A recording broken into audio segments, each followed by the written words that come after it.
Good afternoon, this is Saucy, and today we're going to be cooking some Cornish hens. What you see here are a couple Cornish hens that I've been brining for about 2 days in a custom brine. We're going to stuff these with our mushrooms, onions, bake them over some butternut squash, some chard, and some seasonings. We're going to be cooking it at about 375 for an hour, and all said and done, it only costs about $15 out of pocket to make this meal.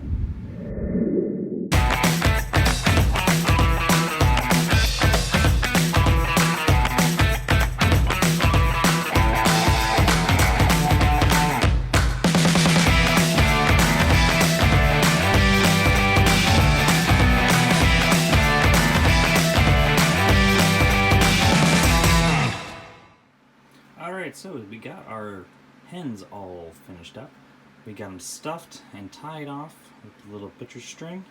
I still have some mushrooms, onions, and some butter left over for making some gravy later on with some flour.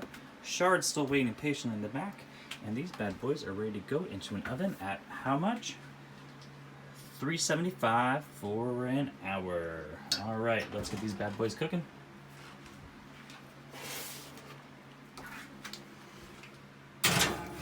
That should do it. We'll check on these in about 30 minutes. Alright, it's been 30 minutes. Let's just see how these bad boys are looking. Ooh, mama. Oh, baby. Oh, yeah. Got some cooking all up on the butternut. Got these chickens getting some color on them. I'm excited. Alright. Okie dokie. So, the timer just went off. We're going to check on our hens. And they're looking mighty beautiful. Let's see what we got here. Oh, yeah. Got that nice golden brown.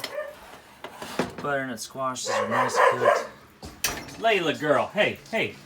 What's going on? What do you want? What do you want? Huh? What do you want? Yeah, you too. Settle down. Daddy's cooked. Alright, hens are out of the oven. We're at our final steps. We're going to make our chard butternut squash onion salad for the main base. We're going to make our gravy out of the gristle and the onions left over, along with the onions and the mushrooms inside. We're going to split our hens in half for plating and finish it off. Let's see what happens.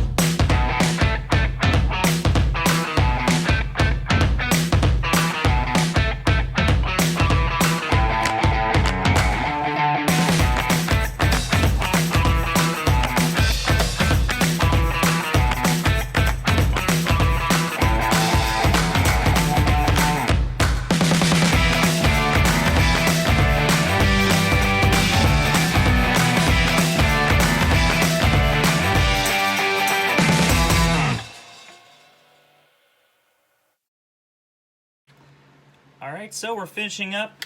A couple of things. I will notice that I wish I got a little bit more color on the butternut squash and the onions, but they were kind of stewing in their own juices a bit too much for that. That's okay. The flavor is going to be still pretty on point. Nice, vibrant colors anyways. I'm sure it'll be quite yummy to eat. Let's see here. The hens, of course, came out just absolutely amazing. When I was actually roasting them, every about 15 minutes or so, I gave them a little spritz with salt water. I found that it would not only keep the skin and the meat moist, it would continue to season the skin and the meat as it's cooking and allow for a lot more flavorful skin. Hopefully that soaks into the meat good, and I'm really excited about it. The gravy, on the other hand, with this one, I wish I had diced the onions and the mushrooms just a little bit finer. It's a pretty chunky gravy, but I think it'll do just fine, and it tastes just like a mushroom gravy I used to make back in the day. So all of this combined together on a plate is going to be mighty tasty. Bow, Cornish hens. Look at that guy.